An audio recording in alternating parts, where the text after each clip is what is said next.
eyes snap open, but I can't move. Not a finger, not a toe.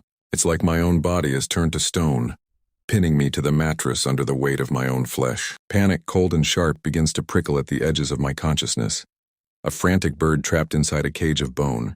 The air in my bedroom, usually a familiar comfort, feels thick and heavy, like I'm trying to breathe underwater. My lungs burn, straining for a breath that won't come, a silent scream trapped in my throat. I try to call out, to thrash, to do anything, but my body refuses to obey. I'm a prisoner in my own skin, a ghost haunting my own bed.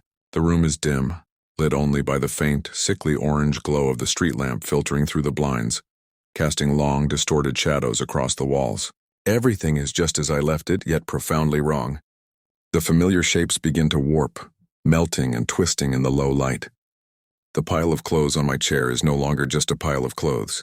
It's a hunched, monstrous form watching me. The gentle ticking of my alarm clock morphs into a sinister countdown, each tick a hammer blow against my sanity. My eyes dart around the room, desperately searching for something normal, something to anchor me to reality. Instead, they land on the darkest corner of the room, a patch of shadow so deep it seems to drink the light. It's an abyss, a void, and from that void something is stirring.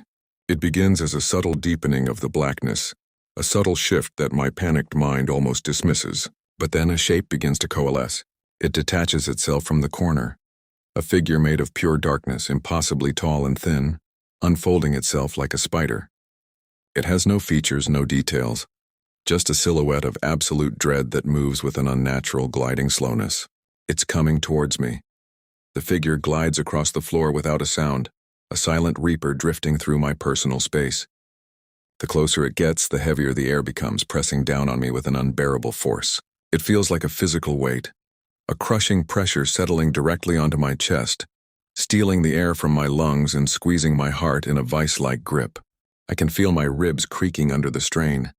My vision starts to tunnel, the edges blurring into black as the entity reaches the side of my bed. It leans over me, its presence an icy wave of pure terror that washes through every cell of my being.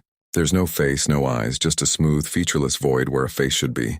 A black hole of nothingness that promises oblivion. The silent scream in my head is a deafening roar as it lowers its head, closer and closer, until its horrifying non-face fills my entire field of vision. This is it, this is how it ends. With a ragged, explosive gasp, I bolt upright. My own scream finally tears from my throat, raw and hoarse. I'm drenched in cold sweat, my heart hammering against my ribs like it's trying to escape. My chest heaves as I suck in huge, desperate gulps of air, the sweet, clean air of my own room. The room is empty. The chair holds only a harmless pile of laundry. The shadows are just shadows. The street lamp casts its ordinary, steady glow.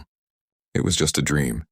But as I sit here, trembling in the quiet of the night, the feeling of that crushing weight, the image of that featureless face, lingers like a foul stain on my mind. The room is safe, but I know I won't be sleeping again tonight. The terror is real.